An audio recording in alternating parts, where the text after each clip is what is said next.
Okay, we're live. Are you live? Am I live? All right. Welcome, everybody. Welcome to the main stage. It is a true honor to be here beside who is, quite frankly, one of my favorite wrestlers of all time. The man himself, the WWE Hall of Famer, which I think is probably, it's a good thing, but there's so many more things that he is. All right, you know, there should be an ECW Hall of Fame. He belongs in every Hall of Fame, for that matter. He is Mr. Monday Night, Mr. Money in the Bank. He's the whole effing show. Ladies and gentlemen, please make some noise, and I've always wanted to do this, to Rob Van Dam. Holy cow. Rob, how you feeling, man? You're looking like $1 million bucks, but how you feeling? I feel great. I feel fantastic, as I like to say. Happy to be here. I've been really busy lately, and this month in particular, April, busiest month I've had in years. So I got a little bit of a break after this event. So this is, for me, feels a little bit like the last day of school for a little while, because I've been looking forward to getting past this. All right. Well, it's also the last day of Passover, but I don't think anyways. I never pass. Yeah, you probably not. So, Rob, you know, you've had such an amazing career, and it still feels like you're just getting started in certain ways. And being from Detroit, which is, a hop, skip, and a jump away from here in Toronto, can you share with us any of your favorite memories of the city, and the people and the times that you've had here in Toronto? Wow, yeah, so I've been coming here for so long, since like 98, 99, 97, somewhere around there. ECW, the one and only Canadian show that they did was here in Mississauga.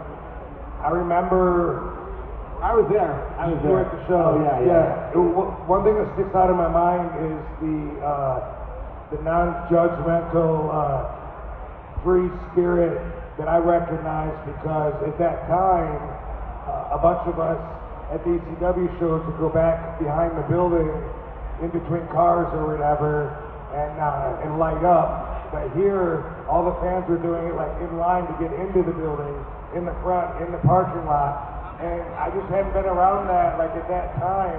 I was like, this is so forward and so free thinking of them. So that's like one of my first memories. And of course, my first WrestleMania was here in Toronto. Yeah, WrestleMania 18. Yeah. Who did you go up against in that one? Let's see, I wrestled William Regal for the Intercontinental Championship. Let's see, who won that match? I don't know.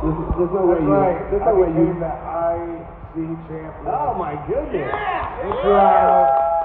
That's huge. My first WrestleMania, 73,000 people. Always got a good place in my heart. Those are a couple memories to share with you. Well, you say something about the times being different. Do you feel that in this new world of wokeism, ECW would survive today the way that it survived, 20 plus years ago? I think it would get canceled within 30 minutes of the first program. A lot of things would get canceled, in my opinion. So, I remember that ECW night. My sister came to the show and she got pulled out of the crowd, and Sandman hit her with this kendo stick and poured beer all over her. Over your sister? Yeah. True story. Yeah, the crowd was such a big part of that show. And that was always the case. But there's such times that stick out where the fans would actually maybe like hold their chair and a wrestler would throw the other one into it. Ways where, as a fan, you would never be able to participate that much anywhere else. But that's exactly why it couldn't last. You can't set fans on fire in 2024. That's too bad. A lot of fans, I think, that would want that. What do you guys think? Lawsuits. Oh my goodness, so many things to talk about in such a short period of time. I want to talk about one that it's very intriguing to me is your history with the Sheik, the Farhat family. For those of you, this is not the Iron Sheik. This is the original Sheik, who was probably the creator of hardcore and just such a fantastic, intriguing life and. Just fascinating personally for me, and just want to know, like, what was he like as a man, both before a show, after a show, when he's sitting on his couch at dinner with his family? Like, you got to know the real person, and I would just love to know a little bit more about him. He only let me in so far, as far as knowing the real man, limited exposure there, like when he kept the cards close. He was all about the kayfabe. He did so much that we were still afraid of him always. He intimidated us, but also we respected him that much, and it made us respect the business. And in such a way, like what he instilled in us, in our mindset, is something that's missing nowadays, and it comes across in the performance, in their lack of commitment, because they're not in the mindset that was beaten into us. And I don't really want to explain that further here. Maybe that's for a seminar class, which I don't do. But when the Sheik was at home on his couch with his family, the softest I ever saw him get was when his niece, it was a niece or a granddaughter, I think it was his niece. I think her name was Susie, the little girl. When she would come around, he would get so soft. He loved that little girl so much. He would go from, "What are you looking at?" to like, "Come here, sweetheart." And that was the softest I ever saw. And even when he would banter with Joyce, she would like make all this food for us. After training, we'd sit there at the table listening to the Sheik tell stories, eating.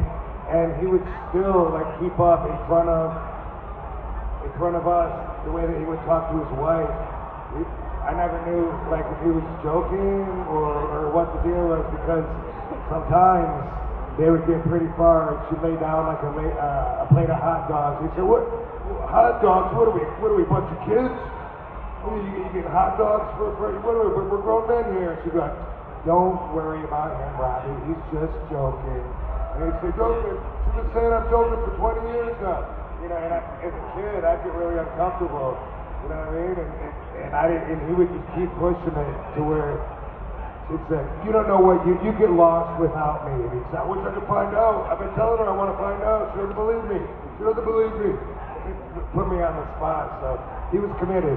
That's amazing. You see like all these films coming out. There's the Iron Claw, the Von Erich film, and then there's another film.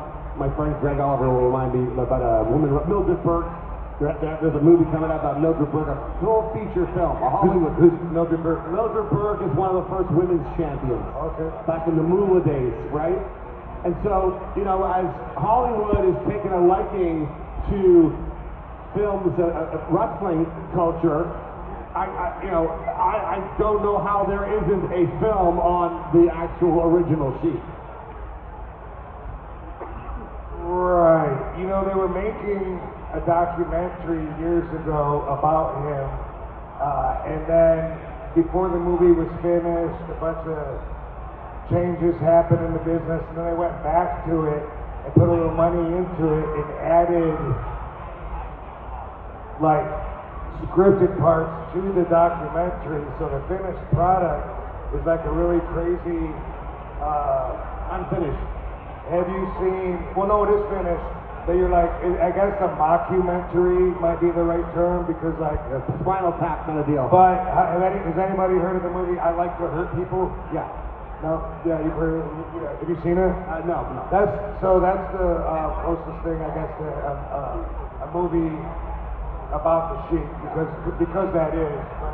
But I just finished this book that Brian Solomon wrote. Sheik a Bad Bad. No. Well, I think it's just called The Sheik. I don't know. Yeah. But it wasn't Baghdad, it was the Sheik of Araby before. But I don't know. I think it's called the original Sheik. I think it's what it's called. Brian Solomon wrote it. Great book. I've just been reading it for like months and months because I keep going back to it, and I read like 3 different books at the same time. But finally finished it, and I learned so much. I learned what was going on when I was a kid, not only between Sheik and Joyce, because I didn't even know. I was right there and didn't even know like they got separated, almost divorced, back together. But also, I didn't really understand where the Sheik was in his life, in his career, back in 1989 when I entered the picture. He was on his way out. He was totally on his way out, but it's easy for us to think of history as happening like way back before us. And it really wasn't. You know, like I find that I'm always telling people, the longer I'm alive, the bigger picture I see. And the more I notice that other people don't see the bigger picture, you know, they're shocked at how things are today, but they don't realize how things were just 100 years ago. Even, I mean, people talk about, you know, I mentioned cannabis. This is a point that I make in the U.S.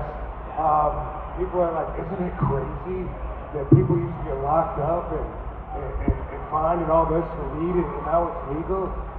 No, it's crazy that it was illegal before, and by the way, it used to be illegal to be gay, it used to be illegal to be black, it used to be illegal to drink alcohol. We're in a movement, and we're constantly growing and evolving, and that's the way that I see it, and people in today's culture are so shocked. They're just so shocked that they can't even take all of that in.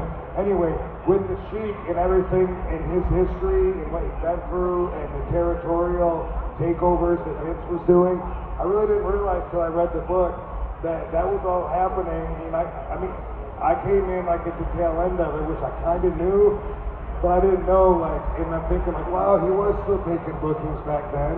And, yeah, you know, I remember him and Sabu going to Japan, and you know, and that lasted for like the first 3 or 4 years at least that I was with him. And it just went by in a blink of an eye, but reading it, I'm like, yeah, he was still doing it and still telling his story.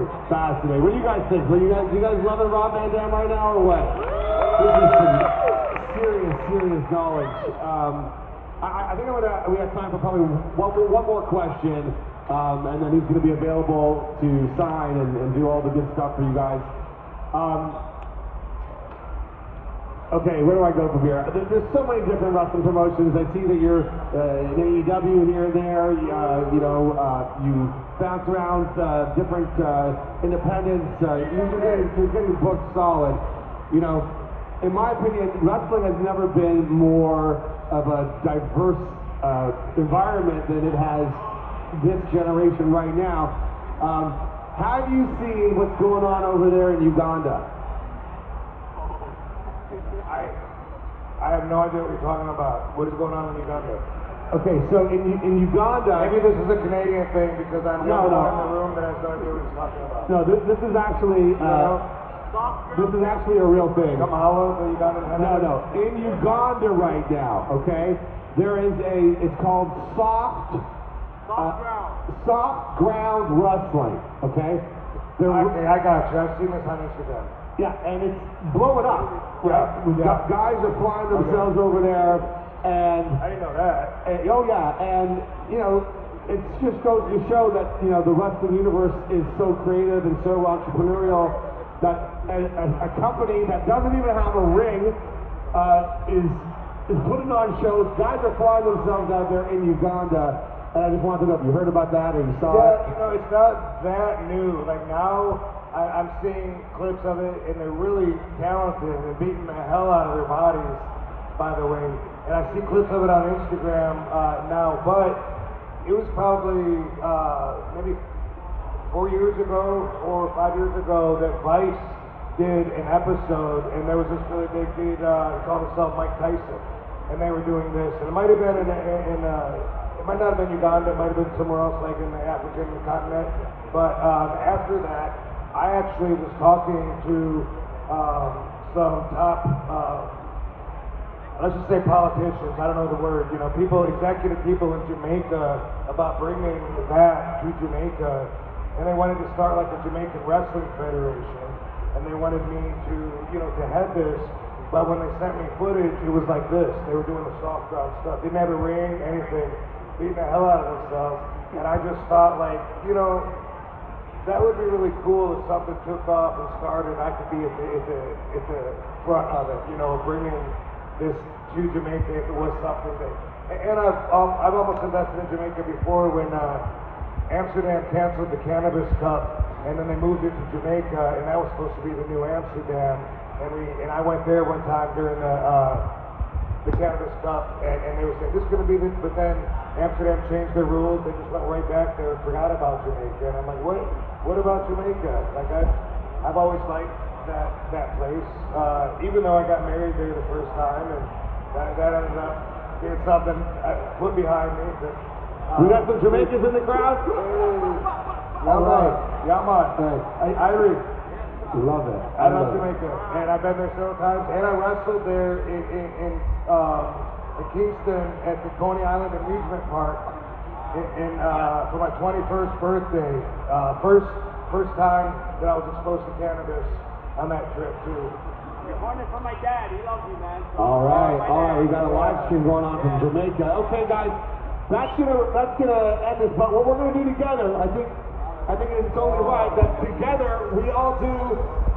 Hold on, I'll let him do it. All right, let's go ahead with the whole Athens show. Hall of Famer, everyone's favorite wrestler, Rob Van Dam. Ladies and gentlemen, give it up for Rob Van Dam, baby. Oh my goodness, that was incredible. We're gonna